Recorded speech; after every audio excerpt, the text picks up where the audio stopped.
abooluganda amanya nze waswa Godfrey nebaza nnyo Mukama ku lw'obuweereza buno na buli kinoomu yenna ali mu buweereza buno.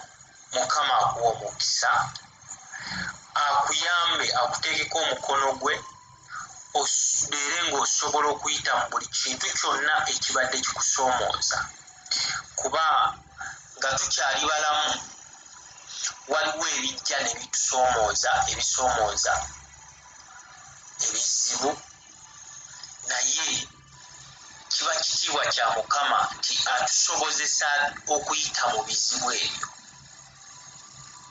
Haleluya, haleluya, haleluya. Ekiseera kino kya kigambo era ng'omutwe gwaffe gugamba bwe guti: sharing the grace of God with others. Sharing the grace of God with others. Okugabana ekisa kya Katonda n'abantu abalala. Haleluya. Abooluganda, buli muntu yenna Katonda gwawa omwoyo we amumuwa ku lw'ekigendererwa, era nga Katonda ateeka ekisa kye ku bantu, oba kyetwandiise grace mu ngeri ez'enjawulo, naye ekisa kyonna kiba nga kiriwo okulaga kitiibwa kya Katonda, kulaga kubeerawo kwa Katonda. Haleluya. Nti tuweereza Katonda nga tugabana ekyo kye yateeka ku bulamu bwaffe, kyabeera yateekamu gwe, ekisa kye yateeka ku gwe ng'okigabana n'abalala. Buli bw'oweereza Katonda ng'okozesa ekyo kye yakuwa, ng'okozesa ekisa kye yakuwa, kye yateeka ku bulamu bwo ng'okigabana n'abalala, awo obeere oweereza Katonda. Kutya nti Katonda asobola okuba nga yakuwa ekisa, ng'ekisa kye yakuwa kye yateeka ku bulamu bwo kubanga weegayirira ku lw'abalala. Haleluya. Kubanga obeegayirirako, kubanga obasabira. Nti buli lw'obeera ng'obasabira, ekisa kino kye yakuwa eky'okuba nga weegayirira, eky'okuba ng'osabira abantu, obeera nga okigabanye nabo. Nti buli lw'obasabira bw'oti ogabana n'ekyo kye yakuwa nabo, ne babeera nga basobola okuyimirira. Omwoyo wa Mukama n'abeera ng'asobola okubatambuliramu, n'abeera ng'asobola okubaluŋŋamya nabo, ne bayimirira era ne babeera nga babeera bulungi. Haleluya. Ne basobola okutambulira mu Katonda, naye nga kiva ku ggwe, nga kivudde ku ggwe, ku kisa Katonda kye yateeka ku bulamu bwo eky'okuba ng'oyimirirawo ku lw'abalala n'oweegayirira ku lw'omuntu. Haleluya. Ekibi bw'abeera abadde n'obunafu, obunafu obwo ate omwoyo wa Mukama n'asobola obumutaasa, naye ng'ate ayiisemu ggwe. Abooluganda, njagala mulabe ekintu kino, nti ekisa Katonda kye yateeka ku bulamu bwo, ekyo kirina amaanyi okutaasa obulamu bw'omuntu, kirina amaanyi okukyusa embeera yonna ebeerezze. Buli w'okitambuliramu mu kisa ekyo Katonda kye yakuwa, obeera okoze omulimu gwa Katonda era oba osaavinze Katonda, era Katonda aba musanyufu. Kutya kubanga omwoyo wa Mukama bw'atyo bw'atambula, nti atambulira mu ggwe, Katonda wakwanoyitinga bwakuwa omwoyo we oyina omugabana n'abalala ng'obuulira ekigambo kya Katonda eri abalala nti ekigambo ky'oyogedde ekya Katonda kikyusa omuntu era mu kumukyusa kitegeeza ogabanye ekisa Katonda kye yateeka ku bulamu bwo n'okigabana n'omulala ate n'omulala ne kimera mu ye ate naye n'akigabana n'omulala. Aleluya. Nti newakuba muntu nga bambi ali awo aweddemu amaanyi ng'embeera emukutte naye n'oyogera naye n'oyogera ebigambo ebimuzzaamu amaanyi n'oyogera ebigambo ebimuwa essuubi nti mu kwogera naye ebigambo ebyo bimeza ensigo mu ye egamba ensi tekomye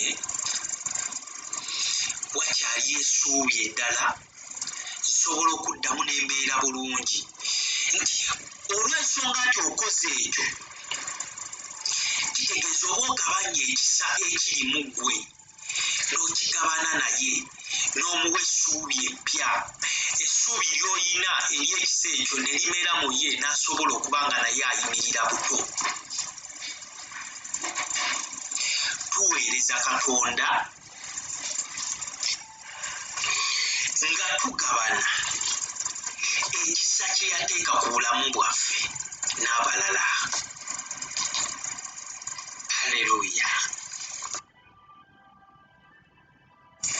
Abantu balina ebizibu eby'enjawulo naye Katonda akuwa omwoyo we akuwa ekisa kye nga kiyina ansa ku buli kizibu kyonna.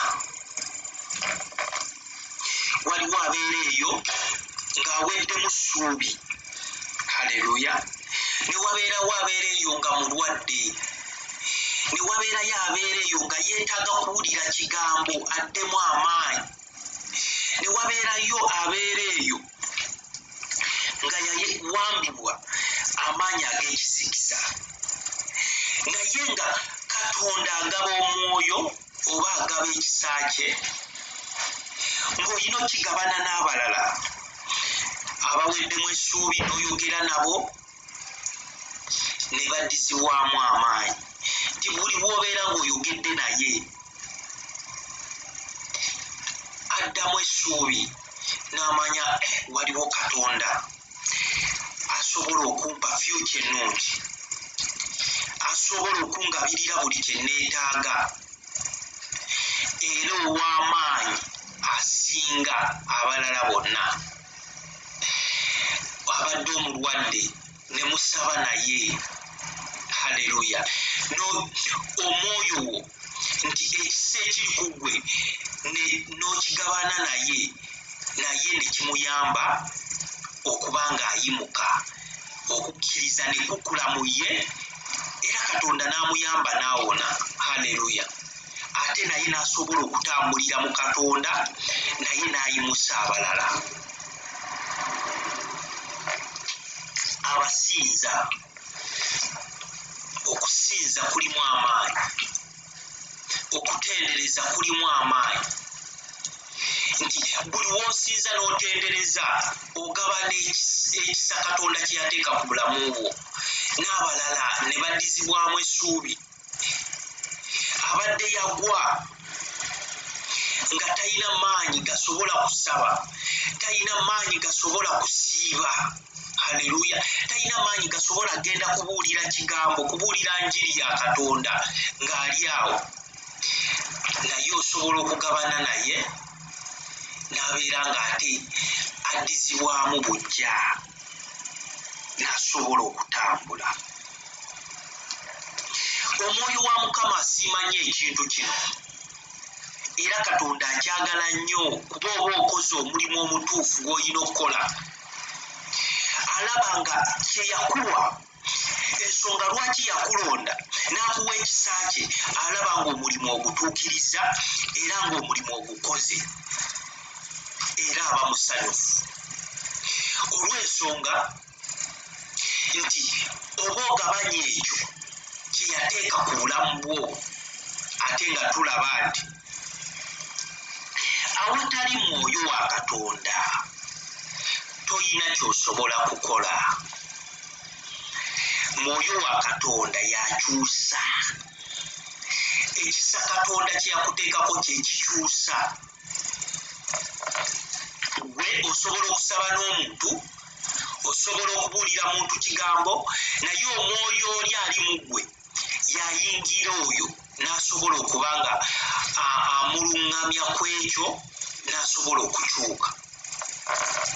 Haleluya. Nti n'abatume basooka kujjula mwoyo, basooka kujjula mwoyo wa Katonda ne balyoka batandika okukola. Olw'ensonga nti nga tebalina mwoyo baali tebalina kye basobola kukola, baali tebasobola kutambula nga bwe baali balina okutambula. Basooka kujjula mwoyo mutukuvu, basooka kujjula kisa kya Katonda ne balyoka batandika okubuulira enjiri, ne balyoka batandika okukola ebyamagero, ne bawonya abalwadde, ne bakyusa abantu bangi. Haleluya. Wuliriza wano mu Acts chapter 2 verse 4 wagamba weewati, and they were all filled with the Holy Spirit and began to speak in other tongues as the Spirit gave them utterance. Hallelujah. Nti bwe bajjula omwoyo omutukuvu ne batandika okwogera mu nnimi endala.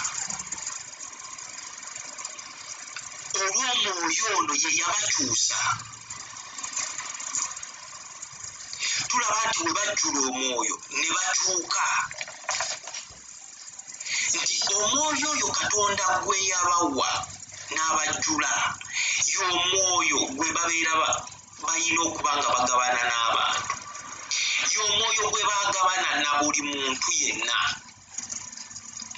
Kyekigambo kye bapuliikinga, mu kupuliikinga ekigambo bagabana omwoyo eyali mu bo n'asobola okuba nga atambulira mu balala, ne basobola okuba nga bakyusibwa ne bagoberera Katonda. Haleluya. Tunuulira wano mu Acts chapter 3 tulaba nga Peter ne John baali batambula nga bayingira tempo ne basanga omulema eyali ku mulyango ng'asaba ssente omulema. Haleluya. Kye lwaki tetusoma awo? Katusomewo Acts chapter 3 wagamba weewati,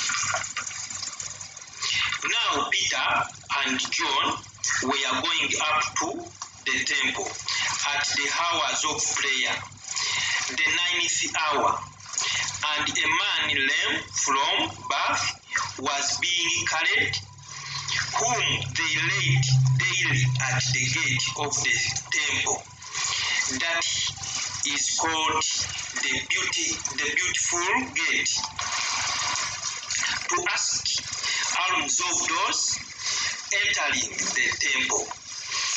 Seeing Peter and John about to go into the temple, he asked to receive alms, and Peter directed his gaze at him,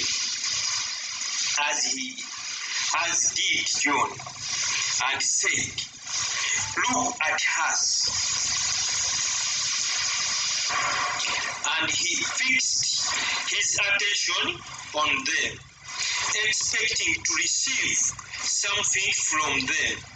But Peter said, I have no silver and gold, but what I do have I give to you. In the name of Jesus Christ of Nazareth, raise up and walk.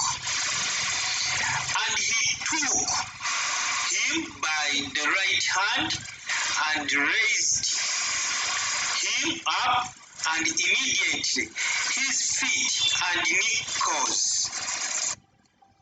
made strong. Hallelujah. Tulabanga abatume nga tebannaba kuteekebwako mwoyo ekisa kya Katonda, baali tebalina kye basobola kukola olw'ensonga omwoyo teyali mu bo.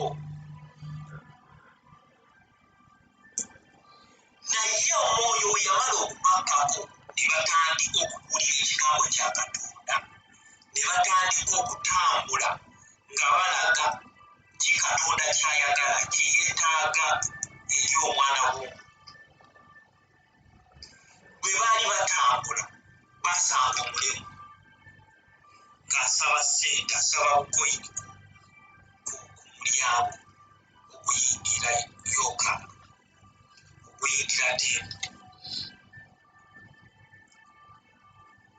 Ne bamutunuulira, ne bamuyita n'abatunuulira. Peter n'amugamba nti ffeeza ne zaabu sirina, ssente z'onsaba sizirina, naye kye nnina kye nkuwa. Nti mu kwogera ekintu ekyo, mu kwogera bw'atyo yali amanyi omwoyo gw'alina mu nda ye nti bw'amugabana n'ono asobola okukola ekyamagero kyali. Ekyo kye yakola, yaweereza Katonda. Nti buli muntu yenna ne yakirabako yatuuka era yeewuunya. Abataatuuka basigala beewunyiza muli munda, naye nga kibaddewo era nga banoonya ani oyo era kizze kitya bwakyatambule. Haleluya. Katonda kyoyo akoze ekyo ekyamagero bwe kityo. Eki bwe yagabana omwoyo, Peter yamulimu n'amugabana n'omusajja ono eyali omulema, masiikiigo, asabiriza. Yaleetawo enjawulo mu bulamu bwe. Era omusajja n'abeera n'atereera buto, n'aba ng'asobola okutambula nate, n'atambula yenna nga ajagala bukyakazi bw'ati bonna abantu gabewo. Kitegeeza ki? Nti mwana wa Katonda, yimiriramu ekyo Katonda kye yakuwa, okigabane n'abalala, osobole okutuukiriza omulimu gwa Katonda. Katonda teyagala bantu kuzikirira, nedda, okuggyako omubisita. Buli kimu Katonda kye yateekamu gwe kikozesa omuweereza osobole okutaasa abalala. Aba musanyufu nnyo ng'omwoyo omugabanye n'abalala ate nabo n'asobola okuwuliramu. Tulaba wano Peter nti yagabana n'omulemu omwoyo wa Katonda eyali mu ye, n'asobola okuddamu obulamu. Haleluya. Bonna bw'oyimiridde weereza Katonda ekyo Katonda kye yeetaaga. Omwegayirizi weegayirire. Kulwabalala Katonda bonna baakuluŋŋamya, weegayirire ku oyo, tomanya kikyayitamu essaawa eyo. Haleluya.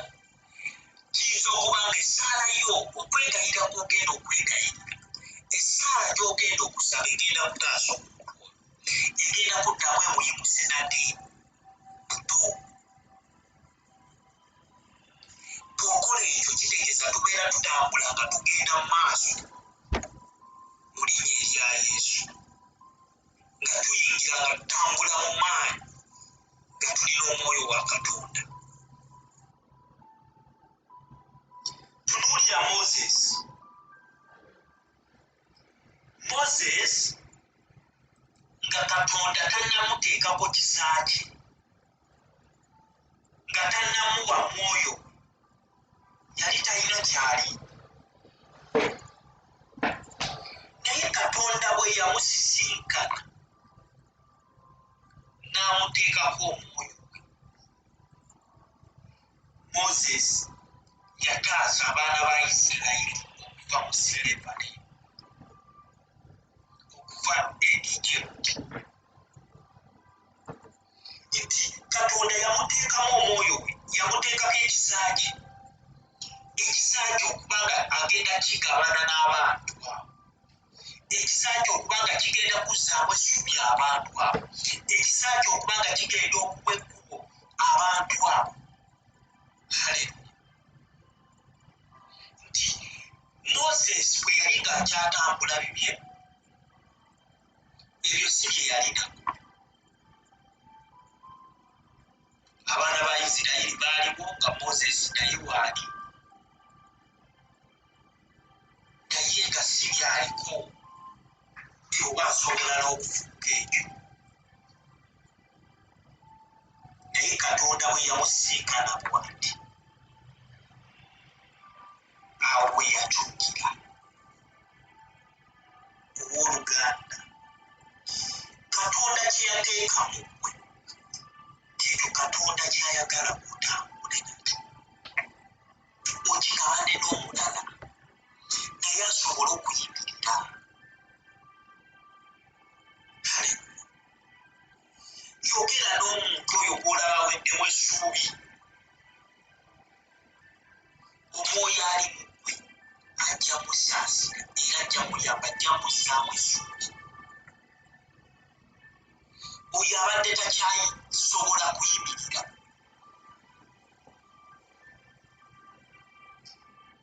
yogera naye, saba naye. Haleluya. Mubuulire ku kigambo. Bw'okola bw'otyo ogabana ekyo ekiri mu ggwe, n'okigabana naye, n'asobola okutambula. Katonda akyagala nnyo. Kuba oba okola omulimu gwe, bw'otunuulira abaana ba Isirayiri baali baggwamu essuubi nga babadde mu buddu, mu busibe emyaka mingi. Naye Moses bwe yajja, omwoyo eyali mu ye yabawa essuubi eppya, n'abawa obulamu obupya, ne balaba ekkubo, ne basobola okutambula. Omuweereza yenna w'oli, buno bubaka bwo, okuba nga oyimusa abalala, okuba nga oyimirira, ogabane ekyo Katonda kye yateeka ku bulamu bwo, okigabane n'abalala. Ekisa kya Katonda ky'aba atadde ku bulamu kisobola okuyamba abantu bangi okuva mu busibe, okuva mu ndwadde, okuva mu buli kikoligo kyonna, naye nga kiri ku muntu. Kuba amaanyi ga Katonda tewali gekitasobola, tegayina kye gatasobola. Naye bw'otuula n'osirika n'ogaana okukozesa ekyo Katonda kye yakuwa okukigabana n'abalala, kiba kibi nnyo omwana wa Katonda. Weraba musinga Moses teyajja kujja baana abo muzibe, nga yajeema bantu bameka abandifudde,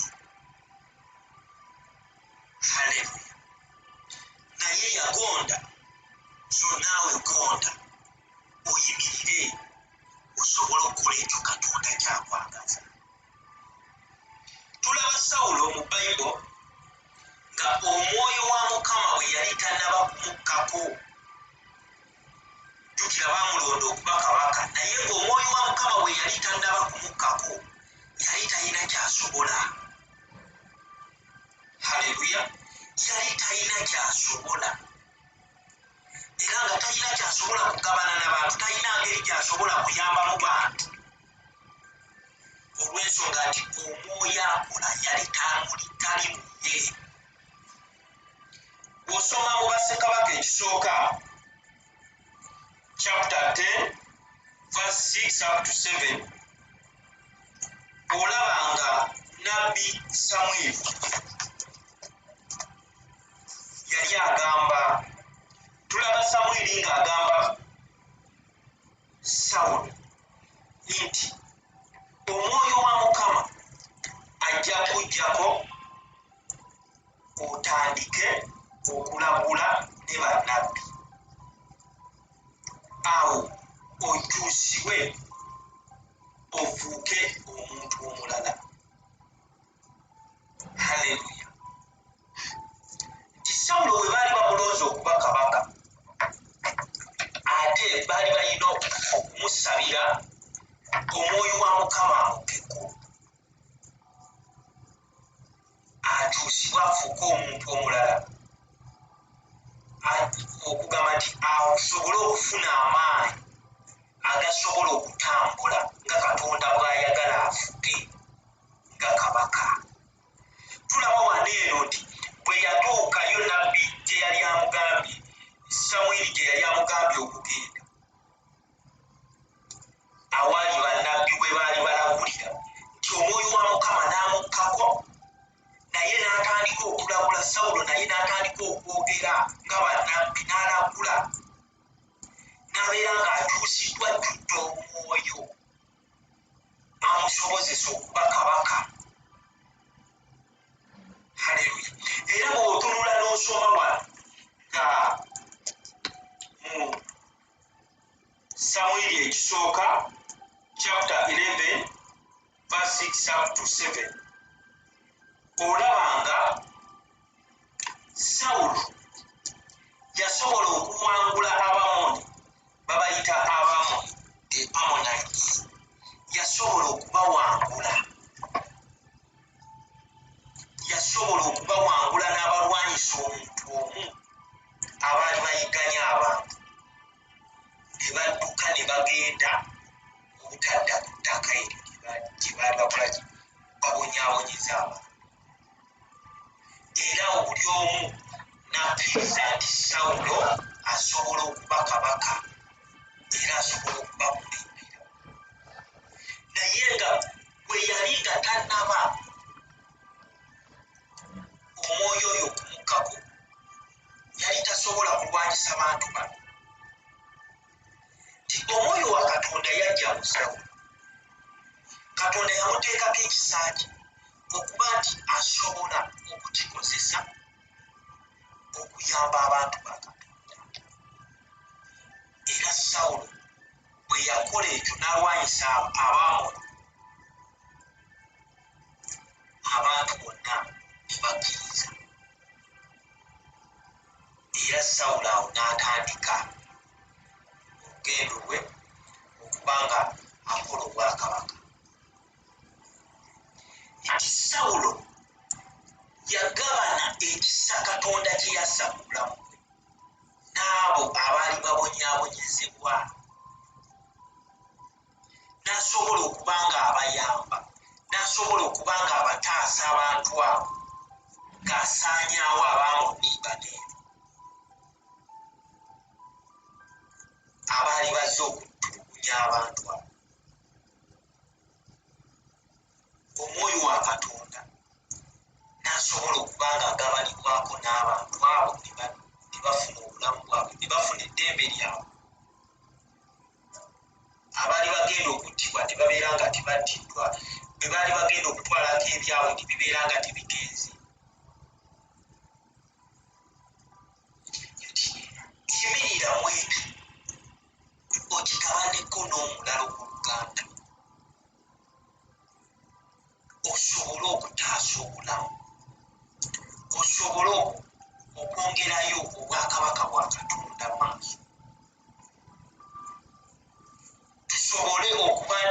tutunza sitaani nga tumusindikira ddala muliro nga tayinaawo kifo nawe ayina kutuula.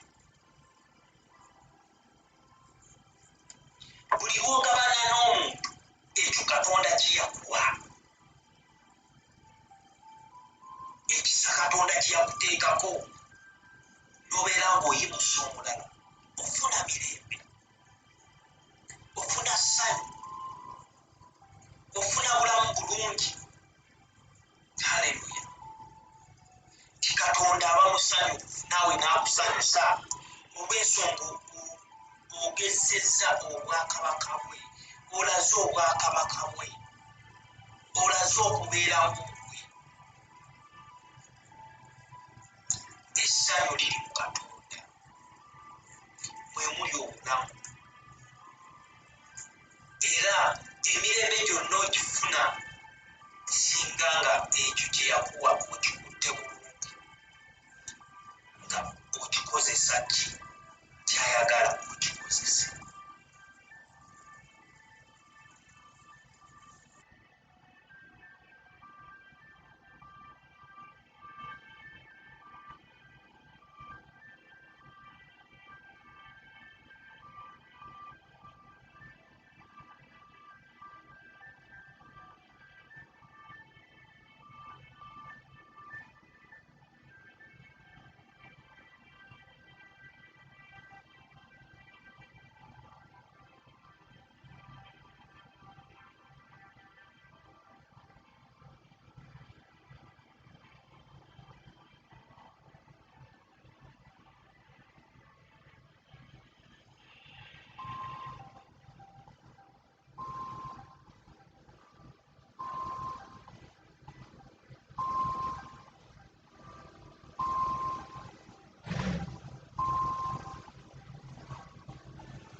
Abooluganda, tulabe nabbi gwe baali bayita Erisa.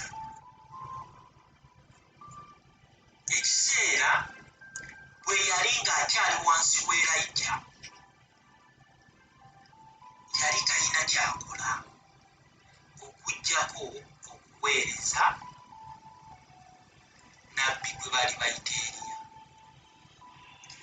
Naye Erayija ng'amaze okugenda mu kuba n'amulekera omunagiro gwe omwali amafuta. Erayija yatandika okukola ebyamagero, yatandika okugabana ekyo Katonda ky'atadde mu ye n'abantu. Haleluya! Tulaba nga Erayija amaze okufuna amafuta bw'ati, yatandikirawo okulaga amaanyi ga Katonda, yalaga ekitiibwa kya Katonda, yalaga obuyinza obw'eggulu, nga agendera ku instructions za Katonda, ng'akola nga Katonda bw'amugambye. Nti Erayija bwe yafuna omwoyo wa Katonda, Erayija bwe yafuna omwoyo wa Katonda, kuba gwe tuyita Erisa, bwe yafuna omwoyo wa Katonda bw'ati, bwe bwe tumulabira nga ayogera eri omukazi omusuna ng'amugamba nti ajja kufuna omwana. Omukazi oyo yali nga tazaala, yali naye n'amulagulako nti ajja kufuna omwana, ajja kuzaala omwana. Bwe tulabira Elisha oba Elisa nga awonya Naamani ebigenge ebyali bimumazeeko ebbanga, nti omwoyo ono eyali mu Elisha yamugabana n'abantu ba Katonda ng'awonya, nga abazibula embuto ababadde abagu. Bwe yakola ekyo kitegeeza ki nti n'agabana ki Katonda kye yateeka mu ye, n'akigabana n'abalala, n'asobola okuba ng'ayongerayo obwakabaka bwa Katonda maaso, ng'abantu bategeera Katonda ne bategeera Katonda wa Isirayiri bw'alina amaanyi, aggyeeko Naamani ebigenge, azibudde olubuto olw'omukazi abadde omugumba n'afuna omwana. Ne yeeyongerayo ng'alaga nga azuukiza omwana w'omukazi oyo ng'afudde, n'amusabira omwana n'addamu obulamu nate. Naye nga mwoyo aliwo akola ekintu ekyo, omwoyo eyali mu ye, omwoyo wa Katonda ow'oluganda, nti Katonda akuteekamu omwoyo naye ng'amukutaddemu kubanga ataasa abalala, kubanga oyamba abalala, ng'obataasa okuva mu buzibu. Haleluya. Osaba nabo, obeegayirirako, oyogerako naye. Haleluya. Nosobola okuba nti buli lwokola ekyo obeera ogabana omwoyo akuli mu gwe naye, n'asobola okuba nga naye afuna ekyo ky'oli, n'atambula mu bwakabaka, n'abeera ng'atambulira mu bwakabaka bwa Katonda. Era nga tulaba Elisha ono nga agenze wa nnamwandu, yali nnamwandu omukazi omunaku, n'amubuuza kiki ky'olinawo, n'amulaga akasumbi akalimu oyo, n'amusabira n'amubuleesinga n'amafuta oba ne butto. Omukazi n'attulula ebidomola, n'attulula ebiki byonna ne bijjula. Naye ng'omwoyo oyo yataasa nnamwandu n'atunda amafuta ago, n'asobola okufuna ssente zinunula abaana be. Y'omwoyo eyali mu Elisha, nti mwoyo wa mirembe, ayamba, ataasa, awonya, akomyawo abo ababeera nga bagenda kuzikirizibwa. Kati tunuulira omukazi oyo nnamwandu, nti abaana be bonna baali babatwala nga bagenda, abaana be babatwala olw'ebbanja. Haleluya. Naye omwoyo wa Katonda eyali mu Elisha n'asobola okumunoona ng'amubuleesinga n'amafuta. Omukazi n'asobola okufunamu ssente ezisobola okununula abaana. Owooluganda, yimirira mu Katonda, oweereze. Mu kuweereza obeera oyamba abalala okuba nga nabo bayimirira, okuba nga babeera balamu, okuba nga basobola okutambula nabo ne batuukiriza ekyo Katonda kye yeetaaga eri obulamu. Kozesa ekisa Katonda ky'akuwadde okyasobola. okyalina amaanyi agakola ekyokola. Kuba aweereza Katonda tasobola kwejjusa. Tosobola kwejjusa ng'oweereza Katonda. Mukama bampeera omukisa. Yimirira osobole okugabana ekyo ekisa Katonda kye yateeka ku bulamu bwo, ate osobole okuyamba omulala